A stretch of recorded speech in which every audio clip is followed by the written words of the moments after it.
Hola a todos, bienvenidos a un nuevo video relacionado a la dinámica espacial.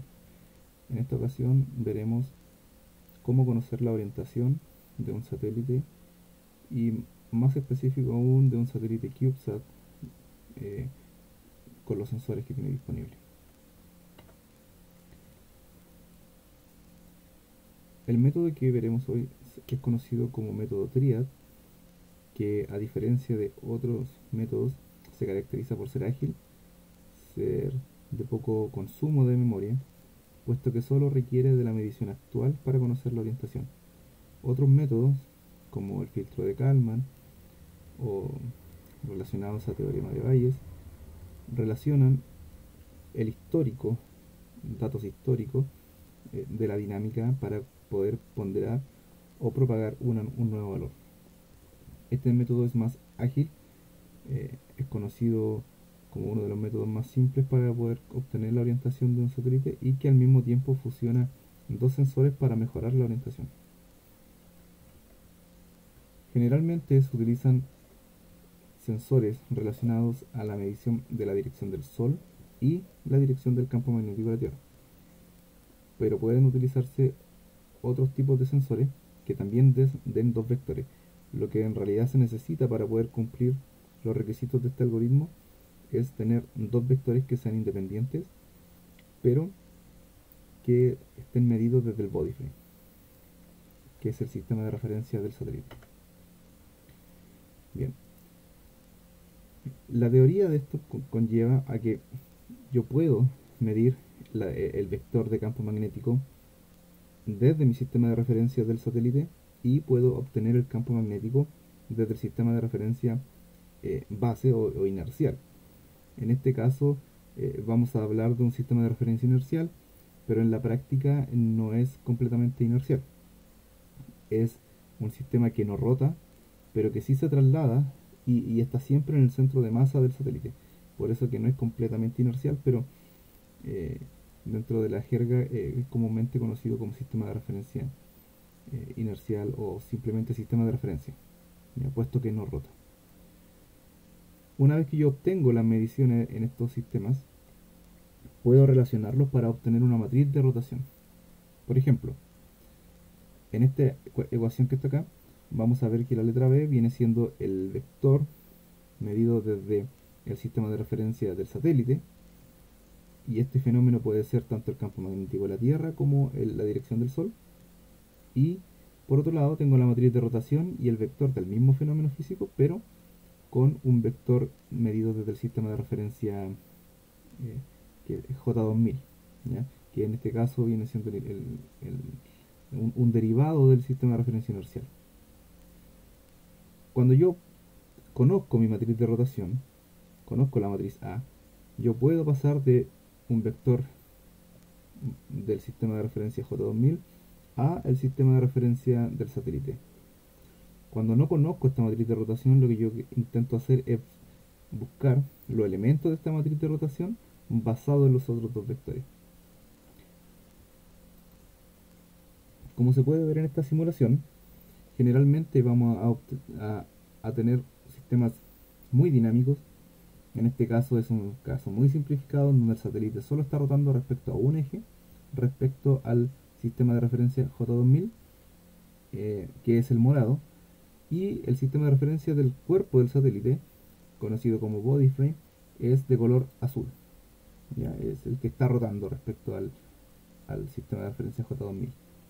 El vector amarillo viene siendo el vector de Sol y el vector celeste es el vector de campo magnético de la Tierra. Con estos dos vectores yo tengo que intentar, basado en este algoritmo, obtener la orientación del satélite. Y es lo que vamos a aprender a medida que avancemos en este pequeño video. La pregunta ahora es, bueno, si yo tengo estas dos mediciones, ¿por qué simplemente no despejo esta matriz A de esta ecuación y listo? Y la verdad es que es un poco más complejo matemáticamente porque al trabajar con sistemas o vectores que son unitarios, generalmente, bueno, y esto es así, dos elementos del vector son independientes, el otro no, porque conozco que es unitario, por lo tanto, conociendo dos elementos del vector, puedo obtener el tercer elemento. Así que con una medición solo tengo dos ecuaciones que son independientes y la matriz de rotación tiene tres variables que tengo que encontrar. Así que no puedo resolver esa ecuación con una sola medición. ¿Ya? Si pensamos que la matriz de rotación es como una matriz de cosenos directores, y esto lo digo porque en realidad una matriz de rotación se puede expresar de otra forma, con elementos que ya podrán ver en otros videos, que son los cuaterniones, pero en este caso particular lo vamos a reemplazar con ángulos, con tres ángulos. Por lo tanto son tres variables las que tengo que encontrar para resolver esta matriz de orientación. Aquí hay un ejemplo de matriz de orientación relacionado a los ángulos de Euler. Bien, pero ¿qué pasa entonces si yo ahora tengo dos mediciones? Bueno, si tengo dos mediciones que son de vectores unitarios, entonces ahora tengo cuatro ecuaciones para resolver tres variables. En este caso voy a tener un sistema sobredeterminado, y para encontrar soluciones a la matriz de orientación voy a tener que definir o encontrar casos particulares o casos en el que no se sobredetermine. Y el algoritmo Triad lo que hace es resolver esta sobredeterminación basado en la siguiente lógica. Lo primero que debemos reconocer es que tenemos dos vectores. La pregunta es, si utilizando los dos vectores las matrices de rotaciones me dan idénticas, entonces se cumple esta ecuación que está acá, en donde el producto punto entre las mediciones desde el sistema de referencia body frame me va a dar igual al producto punto entre las mediciones respecto al sistema de referencia J2000 o sistema de referencia inercial. Esto se cumple siempre y cuando no exista error. Si no, las matrices de orientación que pudiera obtener de estas dos mediciones no van a ser iguales, por lo tanto no se van a poder cancelar en esta multiplicación, y en realidad en la práctica esto es súper difícil de obtener por los ruidos que hay y por los errores en el modelo matemático que utilizo para obtener los vectores R1 y R2.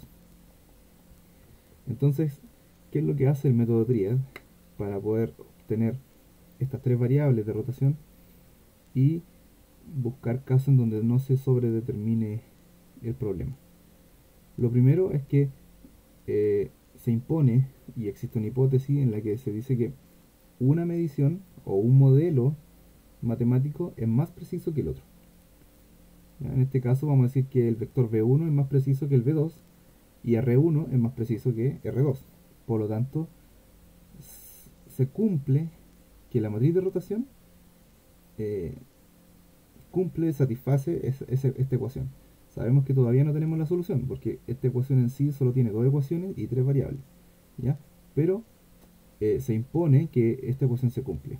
Por lo tanto, la variable que me falta encontrar dentro de esta ecuación la obtengo del segundo sensor, ¿ya? Es información adicional que me da un segundo sensor. Generalmente, por los tipos de problemas que uno encuentra en el espacio, el sensor más preciso y el modelo matemático más preciso viene dado con la dirección del Sol, ¿ya? El campo magnético fluctúa no solo en la posición en la que se encuentra el satélite, sino que también en el tiempo. Entonces, la posición del Sol tiene menos errores por la distancia a la que está respecto al campo magnético de la Tierra. Bien. Aquí es donde ahora se incorpora la otra parte del algoritmo Triad. Una parte tiene la hipótesis de que tenemos un sensor que es mejor que otro, por lo tanto satisface la ecuación de rotación, y la variable que me falta la obtengo del segundo sensor. Bien, pero matemáticamente tengo que expresarlo de tal forma que las ecuaciones y la relación entre estos dos vectores me entregue estos valores. De ahí entonces es que se crea una triada, un nuevo sistema de referencia que se agrega al body frame y al sistema de referencia J2000, que está relacionado a la orientación de tres vectores ortogonales entre sí y que cumplen con los sistemas de la regla de la mano derecha, ¿ya? En este caso se agrega una tríada de vectores B1, B2, B3 que son medidos desde el sistema de referencia J2000, y tenemos un segundo sistema, o sea, una segunda tríada que es W1, W2 y W3 que se obtienen desde el sistema de referencia del cuerpo del satélite. ¿Ya? Estos sistemas cumplen con esta ecuación en donde se crean dos matrices. ¿Ya? Esto que pareciera ser solo un vector en realidad es una matriz, puesto que los elementos de este vector van hacia abajo. ¿Ya? Entonces voy a tener una matriz acá de 3×3 multiplicada por una matriz de 3×3 traspuesta. ¿Ya? Se puede demostrar que esto cumple con la rotación de los vectores B y W. V, perdón. Bien. Siguiendo con el ejemplo, entonces, estos vectores de V1 y W1 son la tríada roja que se ve acá. Si se dan cuenta, no hay diferencia vectorial entre V y W2 porque físicamente son el mismo vector, pero sus elementos para representarlo en un sistema de referencia son diferentes. ¿Ya? El body frame viene siendo los vectores azul y el verde viene siendo el reference frame, ¿ya? El sistema de referencia J2000 que vimos en el video. El vector naranjo viene siendo el sol, la posición hacia donde está el sol, y el de color negro viene siendo el campo magnético de la Tierra. ¿Ya? Lo primero entonces que se asume es que el vector de sol es más preciso, como lo dijimos anteriormente, por lo tanto B1 digo al tiro que es igual a la posición del sol, R1. Lo mismo con el vector medido desde el desde el body frame, ¿ya? Entonces, B1 es igual a R1 y W1 es igual a B1. ¿Qué quiere decir? Que simplemente estoy diciendo que esos vectores son idénticos a la dirección unitaria del Sol. Y aquí es donde empiezo a incorporar la segunda información. Aparece este vector V2, en donde va a ser el producto cruz entre el vector de Sol y el vector del campo magnético de la Tierra. Y aquí es donde pierdo información del campo magnético de la Tierra y ya deja de ser un problema sobredeterminado. ¿Y por qué pierdo información? Porque si recordamos la teoría de producto cruz y obtenemos el vector normal al plano, en este caso estamos buscando un vector V2 que es normal al plano que existe entre el vector de Sol y el del campo magnético de la Tierra. Una vez que encontramos este vector normal, lo que en realidad podemos ver de este plano que está acá, la imagen a la derecha, es que si el vector rojo viene siendo el Sol y el azul viene siendo el campo magnético de la Tierra, el vector A, en realidad el vector A podría ser cualquier vector que esté contenido en el plano. Cualquier vector que esté contenido en este plano me va a dar el vector morado, que es el vector normal a este plano. ¿Ya? Entonces, en realidad no estoy utilizando toda la información del campo magnético, del vector del campo magnético de la Tierra, sino que en realidad estoy buscando su información en qué plano se encuentra. ¿Ya? Y aquí entonces ya deja de ser un problema sobredeterminado. Y B3 es trivial porque tiene que cumplir con la regla de la mano derecha, así que simplemente es el producto cruz entre V1 y V2. Lo mismo pasa con los vectores W1, W2 y W3 y se va obteniendo esta relación de producto cruz y los vectores normales. Finalmente, el método Triad dice que, bueno, resolviendo la ecuación anterior, que es la primera que está acá, vamos a llegar a que la matriz de orientación es esto, ¿ya? Si se dan cuenta, esta forma de expresar la solución es conocida de una forma vectorial, pero también es válido utilizarlo de la manera matricial. Ustedes toman los elementos W1, W2 y W3, los colocan en columnas, generan dos matrices que va a ser el primer corchete, tienen una matriz, con el segundo corchete tienen una segunda matriz, sacan la traspuesta y la multiplican. Esa matriz de rotación les va a dar idéntica a esta que está escrita en forma vectorial. ¿Ok? Finalmente, solo mostrarles un video en donde, en este caso, el vector verde, que está hacia abajo, es el campo magnético de la Tierra. No se alcanza a ver muy bien el vector amarillo porque está sobrepuesto con el vector rojo, ¿ya? Pero es ese que está por acá, si alcanzan a ver el mouse. Justo hacia donde está la órbita, que está la línea, está el Sol, alcanza a ver algo de amarillo ahí, y está eh, el vector B1 sobre él.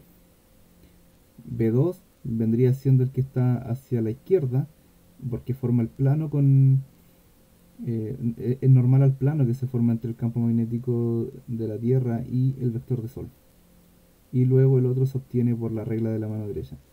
En blanco tenemos el sistema de referencia del cuerpo del satélite y en morado tenemos el sistema de referencia J2000.